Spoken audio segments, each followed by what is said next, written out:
N1 podcast s Suzano Lovec. O naših življenjih, o realnosti, o naravi, o ločitvah, o razsutosti, o nasilju, o svetu in nas, morda tudi o upanju bomo govorili danes. Lep pozdrav, drage poslušalke, dragi poslušalci, drage gledalke, dragi gledalci. Z nami je danes nagrajevan režiser Žiga Divjak. Dober dan, dobrodošli. Ja, živijo, hvala. Obvestilo za vse, ki še ne veste mogoče, moje podcaste lahko spremljate vsak konec tedna na n1info.si ali pri vseh večjih ponudnikih podcastov. Lahko jih poslušate na YouTube kanalu N1 Slovenija, dostopni pa so tudi na EONu in Metroplayu.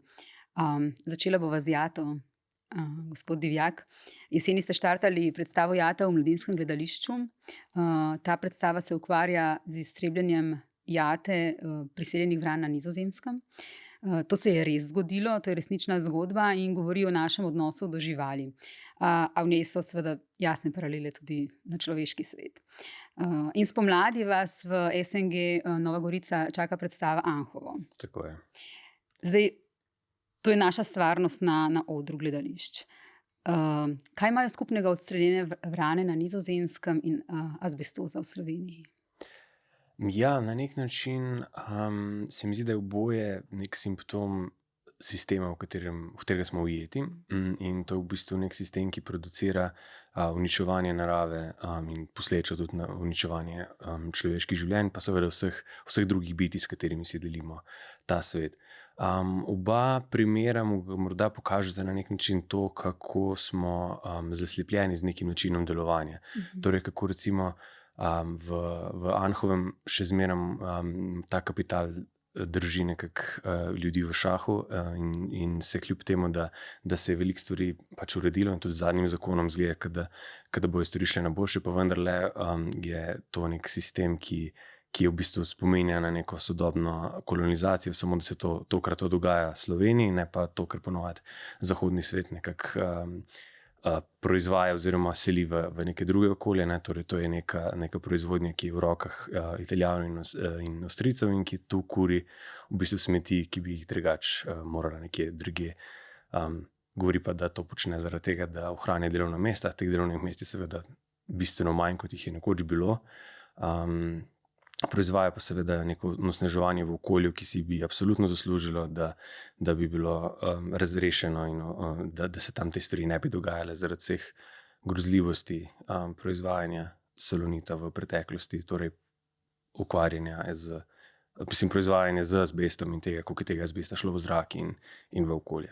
In vrane, kako se lahko vidimo v vranah? Vranah na Nizozemskem? Ja, Jata je v bistvu predstava, ki so jo z Gregom Zorcem skupaj nekako zasnovala in se ukvarja z enim majhnim mestecem na čistem obrobju Nizozemske, Hoek van Holland. In to je eno mestece, ki je nasproti Rotterdamskega pristanišča in to je največje pristanišče v Evropi. In leta 1994 so z eno izmed ladij je prišel v to pristanišče en vrani par. Gre za slovensko domače vrane, house crows, najverjetneje nekje iz Egipta so prišle. In tam sta bile najprej dve, ljudje so mislili, da zime ne bojo preživele, potem pa sta nekako preživele prvo zimo in po drugi zimi dobile prvega mladiča. In to je potem v naslednjih 20 letih ta populacija narasla na nekje 20-25 posameznikov. In v neki točki so se oblasti odločile, da ta populacija vran predstavlja grožnjo za prihodnost in so se odločili, da jih vse pobijejo.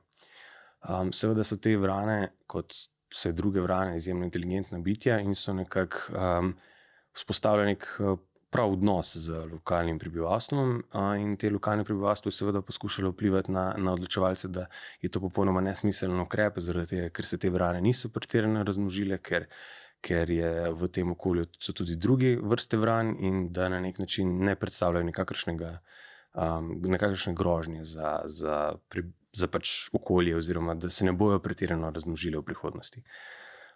Ta primer je meni zanimiv zaradi tega, ker po eni strani vidimo v neki vrani neko grožnjo, po drugi strani imamo pa samo čez kanal od tega mesta res največje pristanišče, ki je tako veliko, da to pravzaprav, ko prideš tam, tega niti ne moreš zares dojeti.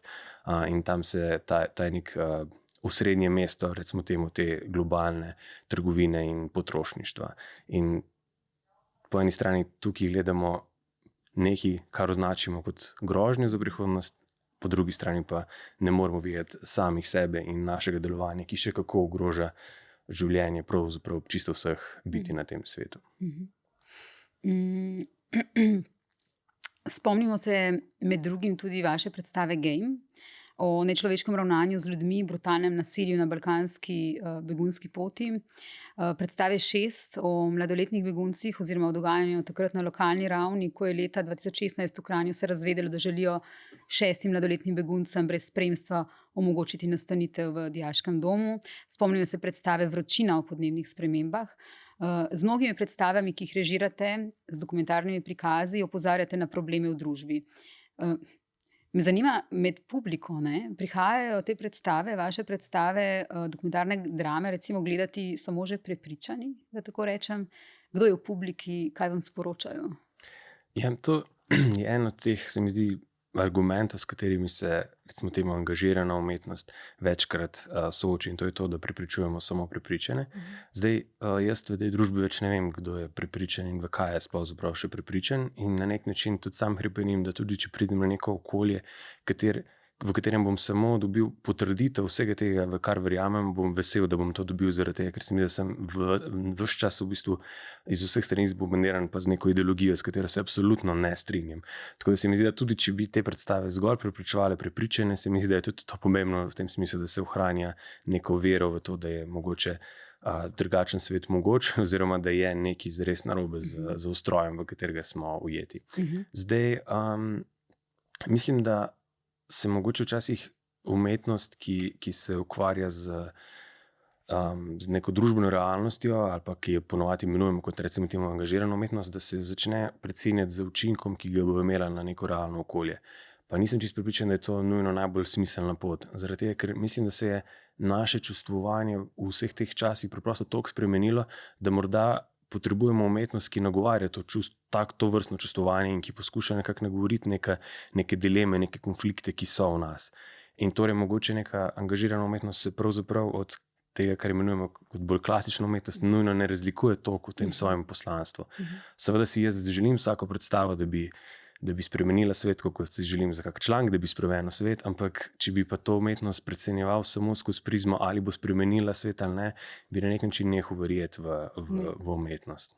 Ja, to je v bistvu neka skupna verjetno frustracija, ki jo imamo mi, novinarji in vi. Torej, kljub temu, da človek ve, da mogoče ne bo njegova razkritja, novinarski članki, v katerih je vloženo veliko dela, spremenilo nekaj, tako kot bi moralo spremeniti, v bistvu tega ne nehaš početi. Ja, mislim, da je na nek način že v grejenju neke senzibilnosti, se mi zdi, da se skriva nek potencial, pa tudi neka nujnost. Tako absolutno, recimo temu, poglobljenega novinarstva, kot absolutno tudi umetnosti. Mislim, da smo preprosto se ujeli v ta občutek, da se stvari ne da spremeniti, in na nek način se mi zdi v zadnjem času pa sploh nekak grozljivost neke sprijazenosti s tem stanjem, in na nek način, kot da bi bili vsi ujeti v to, ok, to tako je, dajmo zdaj znotraj tega to pograbiti, na nek način se nehati sekirati s tem, da grejo stvari v napačno smer, ampak samo pomisliti nase in pač izvzeti kar le lahko. Mislim pa, da je v bistvu to zelo zgrešeno prepričanje, ki absolutno ne vodi ki pravzaprav vodi v brezprihodnost. Mislim, jaz ne vidim prihodnosti v takšnem svetu, ki na nek način toliko privilegira zgolj en vidik in zgolj recimo temu, že tako ali tako privilegirane ljudi. Novinarka Pia Prezelj je v Delu pisala lani o dokumentarizmu v gledališču. O dokumentarnem gledališču gre za obliko gledališkega izraza, ki se opira na resnične dogodke, vprašanja, izkušnje in dejstva, uporablja primarne vire, kot so intervjuji, prepisi, zgodovinski dokumenti, ob tem pa tu in tam preuprašuje tudi same temelje resnice kot take, našega razumevanja resničnega nasproti fiktivnemu, našega odnosa do sveta. Vi ste takrat rekli, za potrebe tega članka, da v bistvu se ne ukvarjate s teoretičnimi zamejitvami in, citiram, svoje predstave ne rad označim za dokumentarne, žanrske oznake se mi zdijo vedno po svoje problematične. Zamejijo in odredijo razumevanje ter branje predstave, kar je lahko precej neproduktivno za umetnost. Zame je to predvsem gledališče, ki poskuša nagovoriti senzibilnost, kot ste tudi zdaj rekli, ne? Torej, dokumentarno gledališče vidim kot osvoboditev gledališča od prepričanja, da mora, kadar želi spregovoriti o določenem problemu, to storiti prek fiktivne drame, zgodbe, literature ali metafore. To je to, kar ste v bistvu zdaj govorili, ne? Ja, na nek način se mi zdi, da je moja osebna točka v gledališču bila že od samega začetka zelo snovalna. Torej, zanimalo me v bistvu spregovoriti o določenih fenomenih, direktno o fenomenih, ne pa to preko neke že obstoječe dramske zgodbe. Na nek način se mi zdi, da je neka interpretacija klasičnih besedil nekako zame že nekako prežeta forma. Se mi zdi, da preveč nagovarja zgolj neke ljudi, ki poznajo in obvladajo to besedilo in potem iščejo in prepoznavajo vsa razmerja, ki jih ustvarjalci vzpostavijo do tega in na nek način gledališče zapirajo samo vase. Zdaj, to je, naj bi rekel, da se do potankosti in čist strinjam samim sabo, ampak tako se mi zdi, da je neka smernica tega, kar me recimo v gledališču bolj zanima. Torej, direktno spregovoriti o nekih stvarih, ne pa iskati nekih zgolj splošnih navezav. Veliko v gledališču iščemo neke aktualnosti v nekih prastarih besedilih in ne vede, potem pač proizvajamo nek občutek, da vidite, od nekdaj je bilo tako, to je zaradi tega, ker je človek tak pa tak. In s tem se mi zdi, da na nek način delamo uslugo vladajočemu razredu danes, ker nekako ustvarjamo, da je občutek, da so stvari takšne od nekdaj bile in je to neko naravno stanje, kot je. Se pa s tem na nek način politično ne strinjam in se mi zdi, da se umetnost v bistvu skriva ravno v detajlih, v konkretnostih in ne zgolj v nekem splošnem občutku, od nekdaj smo bili izkoriščeni, to je pač naravno stanje, ampak na nek način, da iščemo, kaj se pravzaprav v konkretnostih, v nekih detajlih, kje se skriva in kako se to odraža. Za koga si pa želite recimo najbolj, da bi prišel gledati vaše predstave? Recimo, kdo bi si moral ogledati Te vrane? Kdo bi si mogel ogledati 6? Kdo bi si moral ogledati Anhovo? Na nek način se mi zdi, da se poskušam čim manj ukvarjati s publiko na ta način, ker se mi zdi, da na nek, kljub temu, da seveda del proizvajamo gledališče, ki je zmeraj narejeno zato, da ga nekdo pride gledati in seveda ne bi mogel reči, da se ne ukvarjam z publiko, ampak na nek način jim prepuščam to svobodo, da te predstave srečajo tistega, ki ga morajo. Zdaj seveda, jaz bi si želel, da bi slovensko gledališče bilo bolj odprto na nek način, da bi lahko nagovarjalo nekako mogoče nek širši, nekako več različnih ljudi. Tako se mi zdi, da mogoče je na nek način postaje mogoče celo čedalje bolj nekako rezervirano za nekako en dosti specifičen profil ljudi. Ampak mislim, da je na nek način prvo pot temu, da začnemo proizvajati predstave, ki bi lahko nagovarjale tudi ljudi, ki jih zanima mogoče nekaj drugega. In tako se mi zdi, da mogoče v nekem sodobnem gledališču vidim neke zametke tega, kako pravzaprav razširiti nekak interes za gledališče. Zdaj, mene v gledališču zanima, kako lahko mogoče razpremo senzibilnost za majhne zgodbe, za katere niti nismo vedeli, da nas lahko nagovorijo. Mislim, da je recimo v Jati ravno to nek poskus tega, da začnemo videti, da si ta svet delimo tudi z drugimi bitji in da ta druga bitja živijo v bistvu polno življenja, ki so polno raznoraznih občutenj in upanj in strahov. In glih v neki konkretnosti tega, ko vidimo, kako so recimo skozi obdobje 5 let pobijali te vrane in kaj vse so te vrane občutile ob tem in kako so se začele prilagajati svoje življenje in kako so se skrivale in kako so iskale ubite partnerje, potem vidimo, da je to nek zelo kompleksen način delovanja in na nek način se mi zdi, da to napada neko inertnost, neko prepričanje, da smo samo ljudje tisti, katerih zgodbe veljajo na tem svetu in da je tisto, kar imenujemo narava, zgolj neka kulisa, pred katero se odvija ta človeška zgodba, ki si zasluži naše pozornosti, medtem ko za druge bitje nam mogoče včasih zmanjka pozornosti oziroma zgubljamo sploh zmožnost jih opaziti oziroma slišati neke različne govorice. Mislim pa, v tej okoljski krizi, v kateri smo tako zelo izgubljeni, vidim, da je mogoče neka pot k neki možni, boljši prihodnosti ta, da preprosto začnemo resno jemati druga bitja, s katerimi se delimo svet, da na nek način razvijemo senzibilnost, da jih sploh opazimo, da nehamo videti zgolj to človeško zgodbo kot tisto, ki si zasluži prostor na tem svetu. S tem, ko rečem človeška, tudi mislim, da to ni zares človeška zgodba, da je vsem zgodba nekih privilegiranega majhnega procenta ljudi, ki pravzaprav močno usmerja način delovanja. Mi ostali pa se mi zdi, da smo bolj kot ne ujeti v neki čudni kombinaciji potrošništva in prekarnosti.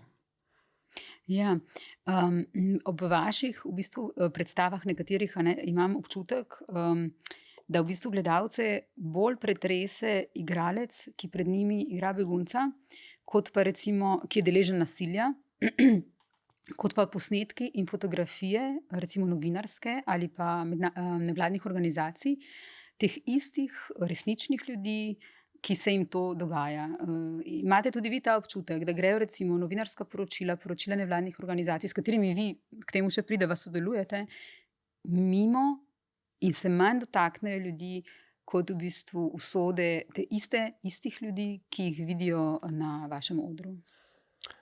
Ja, mislim, dnevno se dogaja toliko grozljivih stvari in sploh pa zdaj v zadnjem času, odkar je ob novem mandatu Trumpa, se mi zdi, da smo vsako sekundo bombardirani z neko pompozno novo novico, novim šokom, do katerega se pravzaprav sploh ne vemo, kako bi se odzvali, in ob vseh grozotah, ki jih lahko spremljamo, ob genocidu v Gazi, na nek način seveda se naša senzibilnost nekako, mislim, da prihaja do neke prav izčrpanosti senzibilnosti. Zdaj, mislim, da gledališče ne more in ni namen, da upravlja isto funkcijo, kot jo upravljajo te novice. Mislim pa, da je recimo v današnjem času te naše res razdrobljene pozornosti je neka taka zelo osnovna, pa mogoče na prvi pogled banalna značilnost gledališča, vsem ta, da na nek način si v nekem prostoru z nekimi ljudmi, zraš v neko smer in si na nek način prisiljen svojo pozornost nečemu posvetiti. Mislim, ko smo doma, recimo, se mi zdi, da še ob serijah scrollamo po telefonih, novice, če so malo predolge, že težko jih preverimo do konca, ker scrollamo po odebljenih tekstih in po pompoznih naslovih in pompoznih fotografijah. Medtem, ko gledališče mogoče lahko te z nekimi orodji na nek način pripelje do tega, da to svojo pozornost v nekaj usmeriš in da si dejansko tudi dopustiš, da te neke stvari nagovorijo, ki si jih mogoče drugače v poplavi vsega niti ne moreš, niti nimaš časa za to, oziroma mislim, da če bi se nam vsem zmešali ob vseh dejstvih, s katerimi smo soočeni vsak dan. Da smo torej v bistvu v gledališču bolj na nek način v stiku s sabo, kot smo, ko nismo v gledališču? Mislim, da je tu, ne bi rekel, da je to kar samo na sebi tako, mislim pa, da nosi nek potencial tega. Mislim, da smo danes, da je naša pozornost toliko razdeljena, da v bistvu gledališče, ki pa upravlja bolj ali manj zgolj s časom in z našo usmerjeno pozornostjo, nekaj, kjer nas lahko za trenutek zaustavi in nas v bistvu tudi prepusti in razpre neko praznino. Vsaj mene v bistvu gledališče v tem smislu zelo zanima, ne nujno kot nek prostor, kjer se praznina polni, ampak mogoče tudi kot nek prostor, kjer se ta praznina razpre, kjer se ustvarja, kjer lahko v bistvu z koncentracijo ali pa z razširitvijo nekega časa mogoče si priznamo oziroma smo soočeni z nekimi stvarmi, s katere mogoče v nekem vsakdanjem življenju odrivamo na stran. Kaj lahko potem s to praznino naredimo? Mislim, da že v tem nekem pobegu od teh problemov na nek način se mi zdi, če se soočimo in da si priznamo, da se nas nekatere stvari tičejo, da se v tem že skriva lahko nek potencial za zametke neke spremembe. Mislim, da nekako v tej naši potrošniški družbi smo neprestano vzgajani v tem, da je vsak izmed nas izjemno poseben, da živi zelo specifične probleme, ki so samo njegovi in na nek način se mi zdi, da lahko preko čist takih osnovnih stvari gledališča oziroma nekih osnovnih zakonitosti gledališča vidiš, da so pravzaprav te naši boji morda bolj skupni, kot se nam zdi na prvi pogled. Da na nek način nas nagovarjajo vse ti problemi, za katere si v vsakodnevnem življenju vzamemo časa, da bi nas zares nagovorili. Mene ravno v tem smislu zanima to razkrivanje v bistvu nekega prikritega nasilja, ki je sestavni del našega življenja. Pa pri tem nasilju ne mislim nujno samo na medčloveško komunikacijo in ne samo na vojne, ampak pravzaprav na ta ustroj, ki popredmeti vse, kar nas obkroža, ki še zmeraj temelji na kolonizaciji, ki še zmeraj temelji na tem, da si druga bitja pravzaprav ne zasluži življenja samo zaradi tega, ker bi bila, ampak zgolj v nekem odnosu do nas. Omenili ste Trumpa. Zadnje tedne gledamo ta poseben resničnostni šov. Zdi se kot resničnostni šov, v resnici je pa to resnična resničnost, ki pliva na ves svet, gledamo številne te Trumpove poteze in svet se ob tem na nek način zdi, kot da bi v bistvu bil zamaknjen, omamljen, zdi se, distopija je tukaj. Je realnost, če jo primerjamo tudi z gledališčem, trenutno stranger than fiction? Ne vem, ta čas, v katerem se zdaj nahajamo, zahteva se mi zdi mislim, da moramo začeti razmišljati dvotirno ves čas. Torej, kako ohranjati na nek način kritičnost in zgroženost na tem, kar počne, in hkrati neko mirnost in preudarnost. Ker se mi zdi, da na nek način ne smemo, da je njegov cilj to, da nas na nek način preplavi z vsem, kar je, da prebuja to zgroženost na zgroženost, ki na nek način omamlja, tako kot ste rekli, na nek način tudi kljub temu, da mu posvetimo ogromno pozornosti in na nek način ostanemo nepozorni na stvari, oziroma se nam zdi, da nič več ne moremo in se zgubimo v nekem občutku nemoči. Zdaj, absolutno ne bi hotel govoriti o tem smislu, da nas te stvari ne smejo razjeziti, absolutno nas morajo razjeziti, ampak na nek način se mi zdi, da moramo iskati neko pozicijo mernega dojemanja tega. Ampak delujemo. Ja, ampak ne mislim mer kot neka pasivizacija, ampak sam mer kot nek protivtež tej histeriji in kot neko v bistvu aktivno pozicijo, ne kot neko pasivno pozicijo. To je najdlje, dokje meni seže v tem trenutku, ampak kompleksnost te situacije je takšna, da absolutno presega moje zmožnosti, sploh razumevanja, ampak tako se mi zdi, da v tem poplavi šokantnosti, da je mogoče to lahko nek smiseln odgovor. Tako kot se mi zdi, da moramo nehati se obnašati do prihodnosti v nekem ujetosti med nekim optimizmom in pesimizmom. Se mi zdi, da nas nič od tega ne more ponuditi nekega smiselnega odgovora, ampak se mi zdi, da treba najti neko drugo polje, polje razmišljanja, ki poskuša preseči to neko ujetost med pesimizmom in optimizmom. Že ko smo vas na N1 intervjuvali pred 4 leti, ste na vprašanje, ali je v gejmu vse po resničnih dogodkih, rekli, predstava temelji na poročilih nevladnih organizacij, ki so v Veliki Kladuši in Bihaću intervjuvali ljudi, ki so v Sloveniji poskušali zaprositi za azil, a je bila njihova prošnja preslišana. Pri ustvarjanju predstave ni bilo potrebe po gledališkem pretiravanju in potenciranju dramatičnosti, saj so dogodki že sami po sebi dovolj dramatični in grozljivi. In to se dogaja na zelo veliko ravneh. Prej sem omenjala te časopisne članke, novinarska poročila, nevladne organizacije. Stvar, ki pride v gledališče in kjer smo jo primorani, kot pravite, gledati uro pa pol, 2, v nas utripa drugače. Pravite senzibilnost, večja senzibilizacija, mirnost za neko akcijo. Ampak se tudi vas moti, frustrira, da ta akcija v bistvu umanjka v veliki meri. Ja, absolutno. Ne bi hotel, jaz mislim tudi, da je zelo pomembno čustvo in da ga moramo čutiti ob tem, kar se dogaja. Je pa ne vidim nujno kot ločeno oziroma v nasprotju z neko mirnostjo.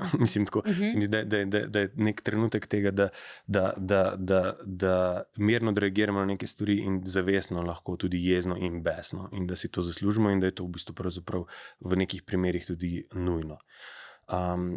Zdaj, mislim, da je frustracija tega, da ne vemo, kje zagrabiti in kako se odzvati na določene ne na določene, ampak na praktično skoraj vse te probleme, je nekaj, kar je me v osebnem življenju frustrira, v nekem gledališkem delovanju in pa mogoče vznemirja oziroma me sili v neko delovanje in v neko premišljevanje teh stvari.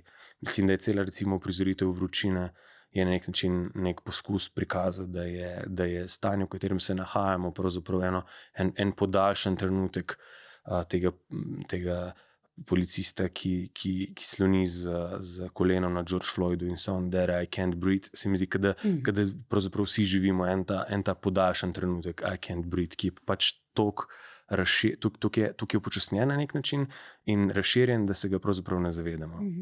Da še lahko mogoče vsake toliko, ker smo tudi navajeni na vse te novice, ki nas opozarjajo na to, da kaj nas čaka v prihodnosti vezano na okolje, ampak še zmeraj se črpa nafta, še zmeraj ni nobenih pravzaprav velikih sprememb na vidiku in mislim, sploh pa ne v zadnjem času, tako se mi zdi, da je pravzaprav nujno, da jih začnemo zahtevati in tudi mogoče je tu jeza in tudi nasilje v bistvu pravzaprav upravičeno sredstvo za dosego nekih ciljev. Nasilje v kakšnem smislu? Nasilje v tem smislu, da se mi zdi, da je določene, da je treba pač prisiliti odločevalce, da začnejo delovati v interesu vseh živih bitij in tudi nas kot ljudi, ne pa zgolj kapitala.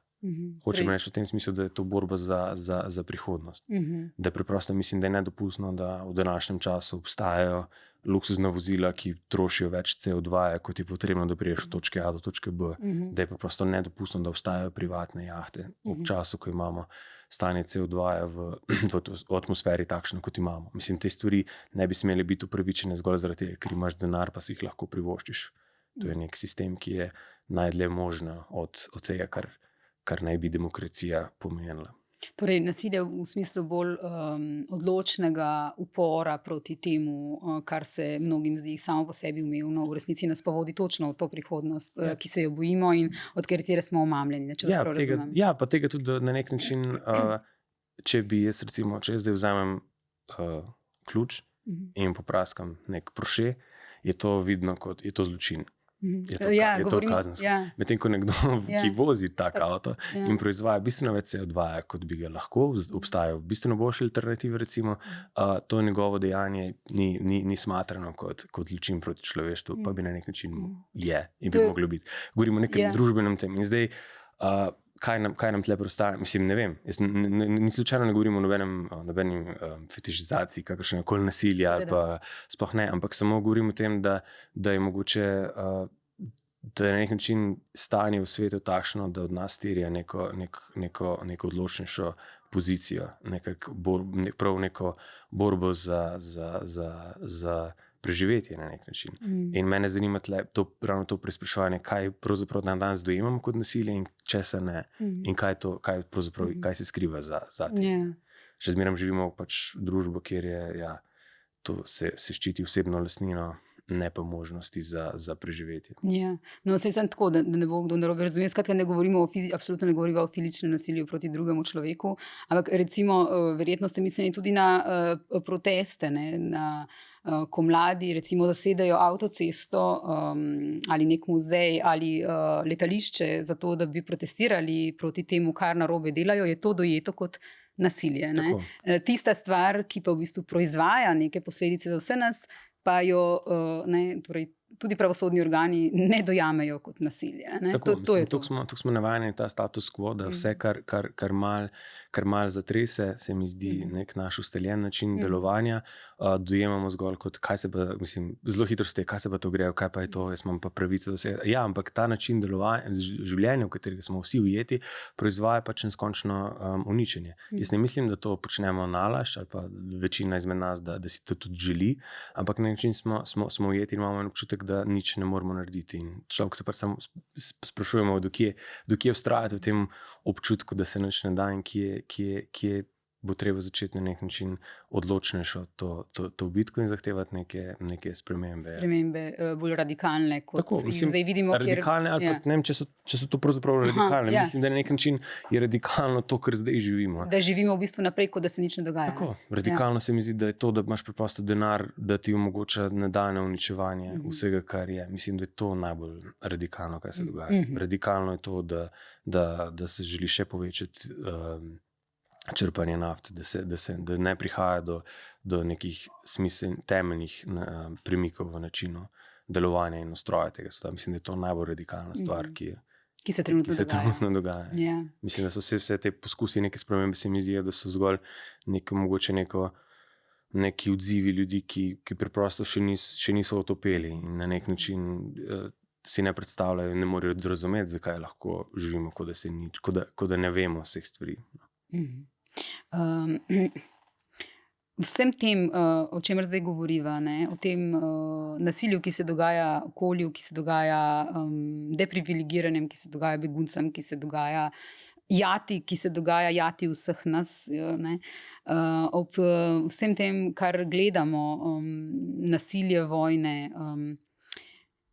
ob razmišljanju, v bistvu, ali smo sploh lahko še srečni, zadovoljni, kakorkoli optimistični v tem svetu, v takšnem svetu, v času, ko je v svetu toliko stvari narobe, kar sva zdaj govorila, ko vidimo vse te grozote, ko na vseh nivojih gledamo katastrofe in nasilje, se sprašujemo, torej, ali imamo v takem stanju mi kot posamezniki sploh pravico biti srečni.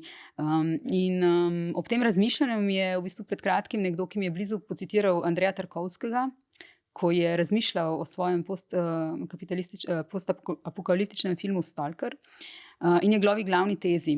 Torej, človeška ljubezen je čudežno odporna na suhoparno trditev, da za svet ni več upanja. To je naša skupna in neizpodbitno pozitivna lastnost. Ampak Tarkovski reče v nadaljevanju tudi, čeprav ne vemo več povsem, kako ljubiti. Se strinjate, da ne znamo, ali pa mogoče ravno zato, ker živimo v takem svetu, znamo še bolj, kako ljubiti? Mislim, da človek si absolutno biti, ki si želi neke bližine in nekih smiselnih odnosov, in mislim, da je vredno se za njih boriti. In da je smiselno na nek način se morda opreti nekemu potrošniškemu razmišljanju, ki vstopa tudi v naše medosebne odnose in ki v nas ustvarja morda občutek, da nekaj zamujamo, da se za naslednjim ovinkom skriva nekaj boljšega za nas, da moramo izživeti vse svoje sanje, ki mogoče niti niso naše sanje, vse neke so naše potencijale, ki mogoče niti niso naši potencijali, in nas v bistvu odmika od tega, da bi pravzaprav živeli v tem trenutku in nekako poskušali ustvariti neke smiselne odnose z ljudmi, ki nas obkrožajo. Mislim, da je ta neka pozornost oziroma zmožnost prebivati v tem trenutku in se posvetiti ljudem, ki te obkrožajo, nekako mogoče nek absoluten smiseln odgovor o tem, kako pravzaprav misliti prihodnost. Zdaj, ne vem kaj, sreča je en tak smešen pojem, ker jaz ne vem čisto točno, kaj se skriva za njim. Sem pa prepričan, da bolj kot smo nekako pozorni do ljudi okoli nas in do drugih bitij, bolj polno je naše življenje in več vidimo neke mogoče poti v prihodnost. Jaz mislim, da upanje ni neka pasivna stvar, ni nekaj, kar je tam samo zase. Upanje je neka dejavnost, je nekaj, kar oplaja samo sebe, ko začnemo delovati v smeri nekega upanja. Tako da se mi zdi, da so to v bistvu neka vera v prihodnost, ni neka nujno pasivna pozicija, ampak je neka aktivna pozicija, ki pa zahteva nekaj, pravzaprav v tem času tudi nek specifičen pogum in neko specifično verjetje v to, da je nekaj možno. In mislim, da to potem začne oplajati samo sebe. Mislim pa, da je osnova tega ta zmožnost videti druga bitja, videti druge ljudi, videti tudi druge načine delovanja, druge načine življenja in mislim, da nas to lahko zgolj bogati. In posvetiti čas. Čas je tisto, kar v bistvu največ lahko damo in česar imamo v tem svetu, ki ga opisuje v najmanj. Ja, in hkrati je nekaj, kar se mi zdi danes tako smešno, ker če bi izrekel, verjetno vsi imamo občutek, da nimamo časa, ampak mislim, da je tudi nekaj, kar nas v bistvu vsi plakati vse čas pripričujejo tudi to, da nimamo časa. Ne, nazadnje se mi zdi, da je več ali manj skoraj vse reklame delujejo, nas govorijo, kako prihraniti čas za neki. Istočasno pa se mi zdi, da zdaj, odkar nam te telefoni sporočajo, koliko minut preživimo na zaslonu, da se človek lahko zgrozi ob trenutku, ko vidi, koliko enega časa v bistvu posveti temu in koliko ta čas v bistvu zdrvi mimo nas, mogoče tudi zaradi tega, ker nismo zares prisotni v njem. Nismo prisotni v tem trenutku, ampak smo nekje izgubljeni med nekim razmišljanjem o prihodnosti in mogoče obžalovanjem preteklosti na nek način, v nekem hecnem ujetosti v tem, ne pa da bi prav zares bili sposobni prav se zares ustaviti in samo biti v tem tle, kjer smo. In se zato potem recimo ljudje lahko se boljše počutijo, ko 1 uro, uro in pol, 2 uri v gledališču mislijo, so usmerjeni v eno stvar, ali pa ko recimo gledajo pogovor med mano in vami, oziroma recimo te dolge pogovore, ker kot jaz vidim, v bistvu ljudje na nek način, vsaj specifična publika, dobesedno hrepeni po tem. Torej v tem, da smo preplavljeni s temi hipnimi stvari, ki nam jemljajo pozornost, bolj kot da jo pozornost terjajo od nas, s tem, ko ves čas hitimo, s tem, ko je 1000 informacij, so ljudje toliko bolj hvaležni za nekaj, kar jim usmeri poglobljeno pozornost v neko temo, nek pogovor, neko predstavo. Ja, mislim, da ja. Mislim, tudi če mogoče te stvari na nek način včasih tudi niso nujno nekaj, kar proizvaja neko hipno zadovoljstvo. Včasih so te stvari tudi mukotrpne. Mislim, včasih se v bistvu zelo dobra umetniška dela niso nujno, ne ponujajo nujno takojšnjega in hipnega užitka, ampak nas pa mogoče premaknejo iz nekih ustaljenih tirnic oziroma iz nekih že vnaprej pripravljenih stališč. Takrat se mi zdi, da je tisto najlepše. Ampak seveda isto velja tudi za pogovore, za članke, za v bistvu vse, s čimer smo soočeni, čemur posvetimo nekako svojo pozornost in čemur dovolimo, da nas na nek način nagovori. V tem času v Mestnem gledališču ljubljanskem igrajo igro Zakaj sva se ločila. Režirali ste vi, tekst je napisala vaša partnerka Katarina Morano, s katero sta tudi sicer pogosto ustvarjalni tandem. Med drugim sta skupaj delala tudi Usedline in 7 dni in tako naprej. Žal mi je, da ni bilo usojeno, da je tudi ona tukaj danes zraven vas. Ja, meni bi bilo veliko veselje, ampak ja. Že meni je to stres, Katarini, pa še to večji stres. Lepo jo pozdravljava, ne? Ja, absolutno. Zakaj sva se ločila je pripoved 2 partnerjev, ampak je v bistvu pripoved mnogih parov. Če gre tista Tolstojeva tako, torej, da vse srečne družine so si podobne, vsaka nesrečna družina pa je nesrečna na svoj način. Dobimo v predstavi, vse jaz sem ga dobila, občutek, vse nesrečne družine so nesrečne na enak način.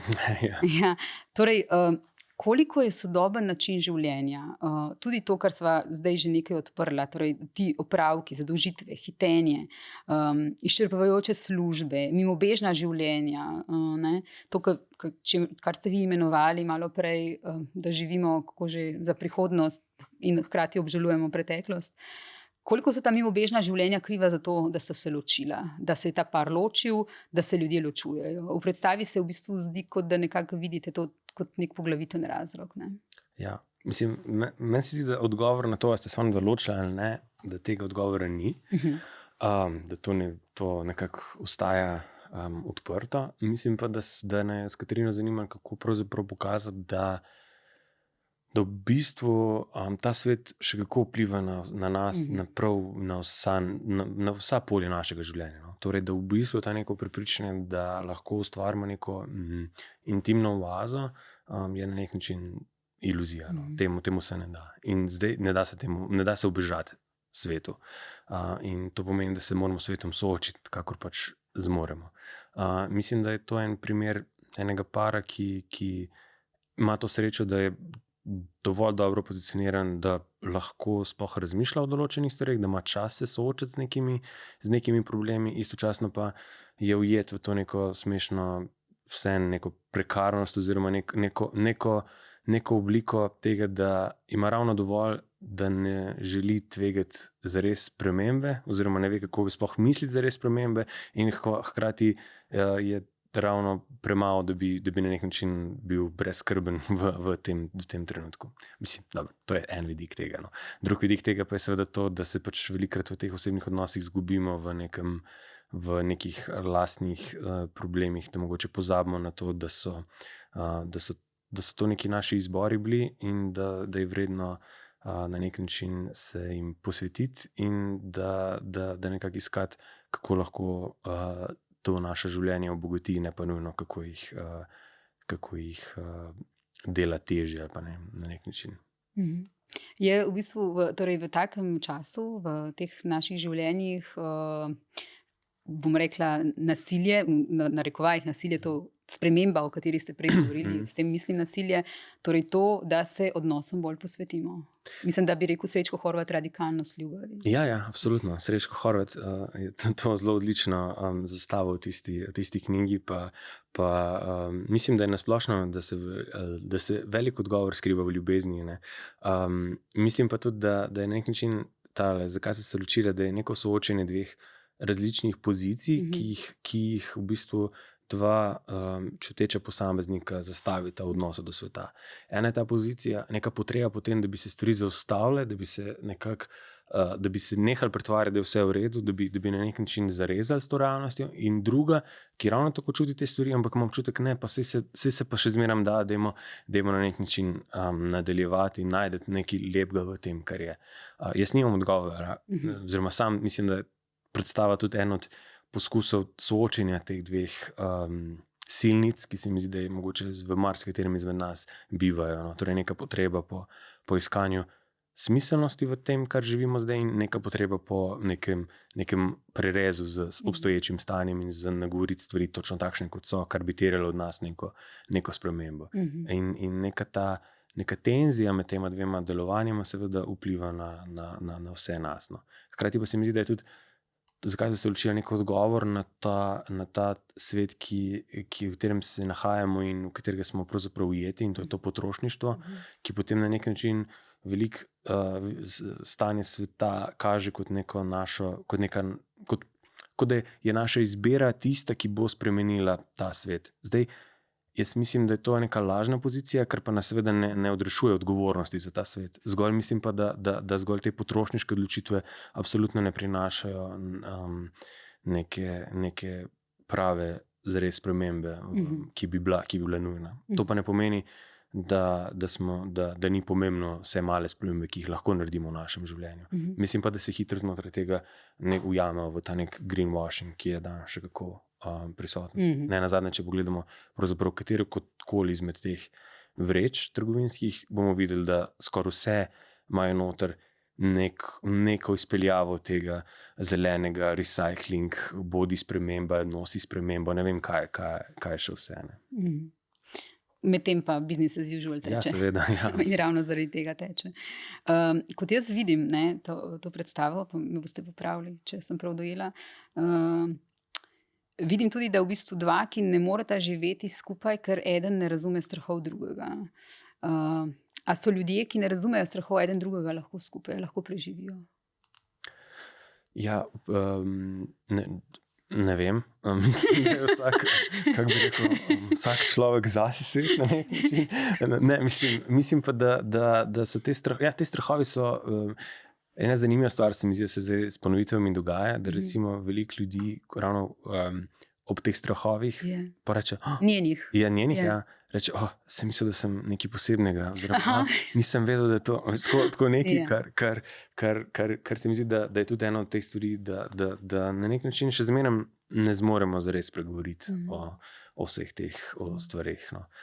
In da se mi zdi, da se največ tesnobe skriva ravno v tem, ker ne znamo ali pa ne zmoremo izraziti občutij, ki jih imamo. In ta občutja pa mislim, da niso presenetljiva glede na stanje stvari, v katerem se nahajamo, samo če preberemo vsakodnevne novice.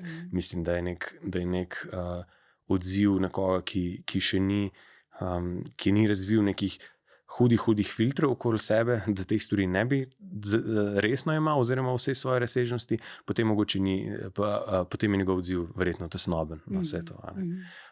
In mislim, da če ne uspemo z teh stvari skomunicirati, če ne uspemo jih nagovoriti, potem verjetno dobijo neko drugo obliko in verjetno v tej neki drugi obliki so težje razumljive mogoče nekem partnerju, partnerki. Da če bi bili zmožni priznati svoje šibkosti in ne imeti občutka, da moramo biti neprestano heroji, potem bi mogoče odnosi bili lepši. In to, da se ne znamo pogovarjati, da se ne znata pogovarjati, da v bistvu neke stvari niso ubesedene, tukaj začne par izgubljati dvojino, glede na to, da se ukvarjate v bistvu s to temo v tej predstavi. Ja, mislim, da se preprosto kaj se zgodi, ko te v bistvu požre ta opravilnost časa, v katerem se nahajamo, tega, kaj vse je treba narediti, kaj vse je treba izkoristiti, kam vse iti na nek način in kako v bistvu včasih se mi zdi, da se tudi v teh odnosih, da na nek način prenehamo si vzeti čas, da bi poskušali razumeti neko pozicijo, iz katere izhaja drugi, ampak v bistvu postane to neka taka ego-trip vojna, kjer sam nabiramo točke, to je samo neka potrditev, še enkrat, to je tak. Namesto da bi se mogoče sam večkrat vzeli čas, da bi se zares posvetili ne zgolj temu, da iščemo neko potrditev lastne pozicije, ampak da bi se vzeli čas za poskusiti razumeti, iz kje nekdo izhaja, kaj so neki razlogi, zakaj deluje, kot deluje. Se to ne pomeni, da se prilagodimo, pa da izgubimo same sebe. Ne v tem smislu, ampak zgolj temu, da si posvetimo ta čas in mogoče lahko skupaj najdemo nek boljši, pa bolj smiselen odziv na stvari. V Usedlinah predstavi, kjer po mamini smrti otroci rekapitulirajo življenje in kjer med drugim tudi, tako kot v Zakaj sva se ločila, igrata Janja Zupančič in Matej Puc, ki ste v bistvu režirali vi, napisali pa tudi Katarina Morano. Rečeta ona dva, torej igralca, nekaj v smislu, če sem si prav zapomnila, a veš, ko priteče otrok do tebe in je nekaj poškodovan ali pa vsem lahov in ti ga vidiš in v bistvu je vroč in se ne ozreš naokrog, kje je tle kakšna odrasla in odgovorna oseba, ki bo vedela, kaj narediti in ugotoviš, da si v bistvu ta oseba ti. V tem stavku se mi zdi, je to spoznanje odraščanja, neka tesnoba odgovornosti, nek spodmig varnosti, ki se nam zgodi. Veliko s partnerko Katarino razmišljate o tem?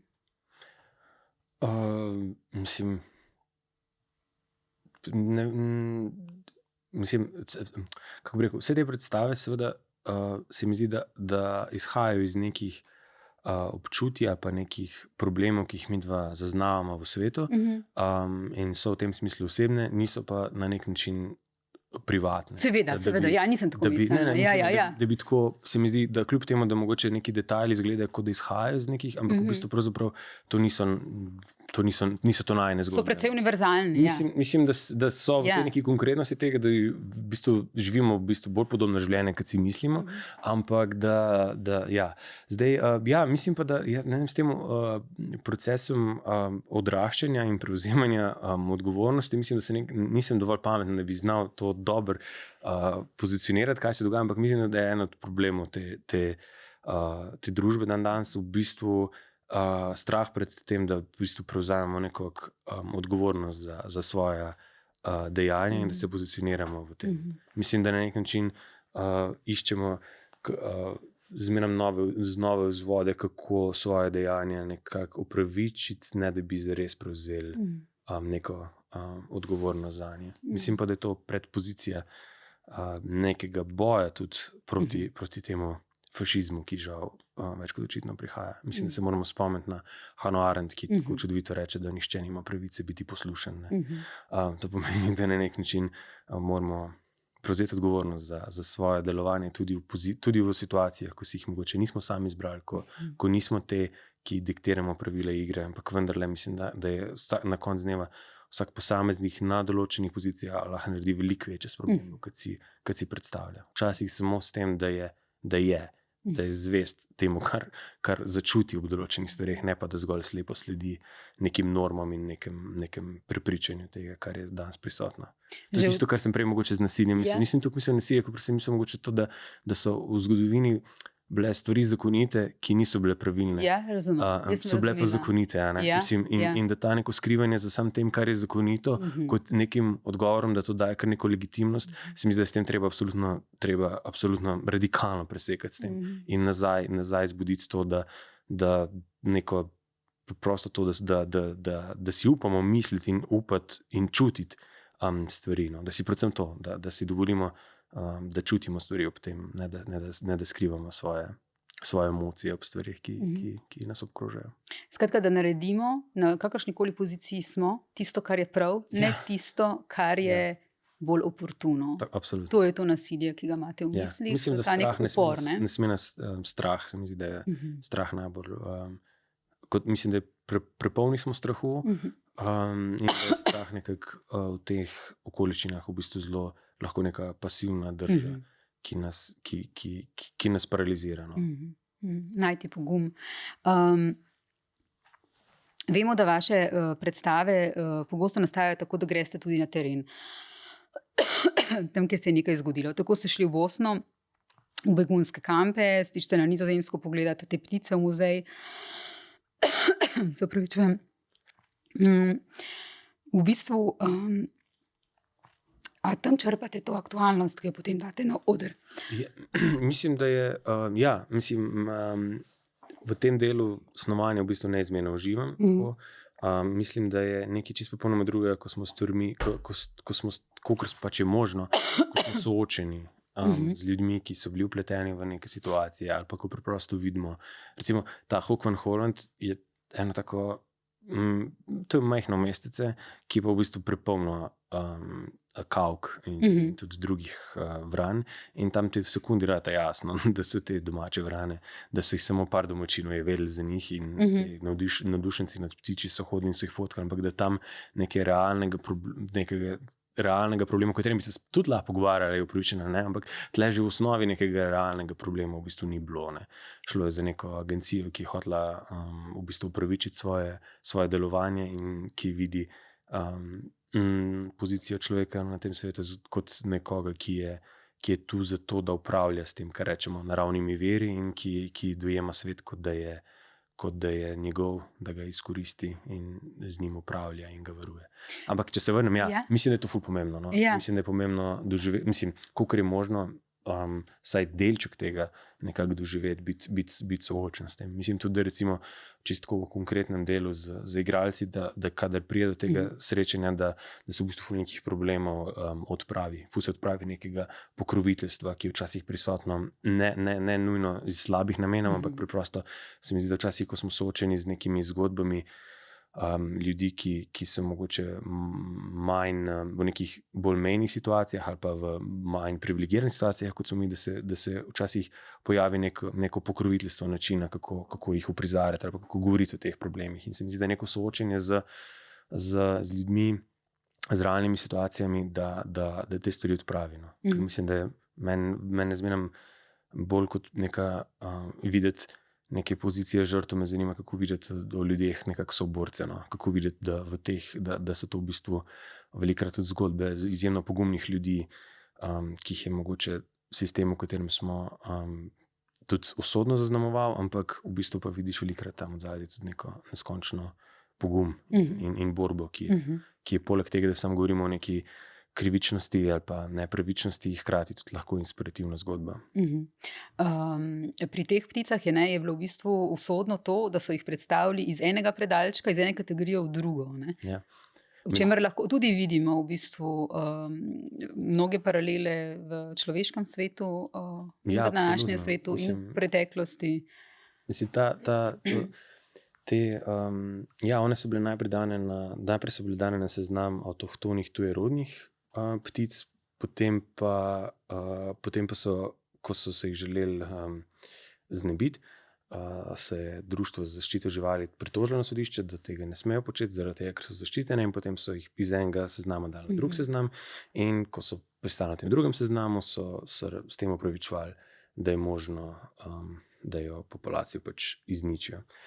Je pa pač tle, ko se posvetiš malo podrobnosti te zgodbe, ne, vidiš, kako je to v bistvu kako kompleksen način delovanja je bilo v tej vrani družini, ne, kako so v bistvu prepoznale avto od lovca, ki prihajajo, kako so recimo te aktivisti jih v bistvu na začetku ko so videli, da lovci prihajali do vran in jih poskušali pregnati, zato da bi pobegnili pred lovci, ampak so kmalu ugotovili, da v bistvu te vrane veliko pred njimi vejo, da je ta lovec prihaja, ker so namreč na 2 vpadnici v to mesto sta bile na dve vpadnici gre to mesto in tam so neki znaki pa semafor in na enem znaku in na semaforju izmerno sedel en izmed teh vranov in ko je zagledal ta avto, je pač priletel in opozoril vse ostale in so te recimo vrane iz tistega trga, kjer so se zbirale, oziroma enega travnika, so zginile tako 3 minute preden se je ta lovec pojavil. Ne. To nam torej priča o kompleksnosti in o razumevanju vsega tega, kar se je dogajalo in tega, da v bistvu gre za en dolg proces iztrebljanja teh ptic in zelo specifičnega lovca, ki je to nalogo izvajal. In ki je med drugim tudi govoril o tem, da ga bežijo pred njim in da ga prepoznavajo in da zato je hodil z klobuki, sončnimi očali, ampak da seveda, da jih razume, ker nazadnje je ubil njihovega bratranca, njihovega moža, očeta, sina. Mislim, tako zanimivo mi je bilo, da v bistvu on je uporabljal te zelo človeške besede, ki jih uporabljamo za človeške odnose med ljudmi, mislim, ja, to sorodne vezino, to smo reči. Kar je še posebej bilo v tem kontekstu zanimivo. Da hkrati se ti zavedaš te kompleksnosti tega, ampak to ne spremeni tvojega prepričanja o tem, da si tu zato, da zaščitiš in da pobiješ to majhno družino vran, ki naj bi ogrožala neko prihodnost. Kar je sploh zanimivo, komu danes pustimo, da ima prihodnost in kdo ne in kdo odloča o tem, kakšna prihodnost nas čaka in kdo si jo zasluži in kdo ne. Končala bova z novinarstvom. Vi v bistvu pri pripravljanju predstav pogosto sodelujete z novinarkami, novinarji.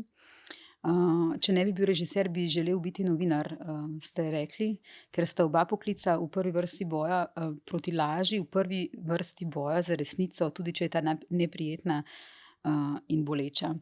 Novinarstvo se trenutno ne piše dobro. Prejšnji teden sem tukaj s profesorjem Spliholom govorila 70 minut o tem. Ampak takšno novinarstvo, ki ga vi cenite in ki ga jaz cenim in ki ga javnost potrebuje, izumira. Vse več je nečesa, kar je sicer objavljeno v medijih, ni pa pravo novinarstvo. Nima zares zveze z javnim interesom, je tam bolj za klike, gledanost, poslušanost. Ima gledališče podobne probleme? V bistvu se kdaj sprašujete o tem, kako ga ne za večji obisk ne zbanalizirati? Je tukaj nek kavelj 22, v katerega se, to vem, ujame novinarstvo, a se tudi gledališče van ujame? Mislim, da v slovenščini je ta beseda poklic v bistvu ful lepa, ne? Ker je klic noter. Ne? Se mi zdi, da moramo pogumno si priznati, da je ta klic pomemben. Torej, da smo se zaradi nekega klica odločili, da ustvarjamo ali v novinarstvu ali v gledališču.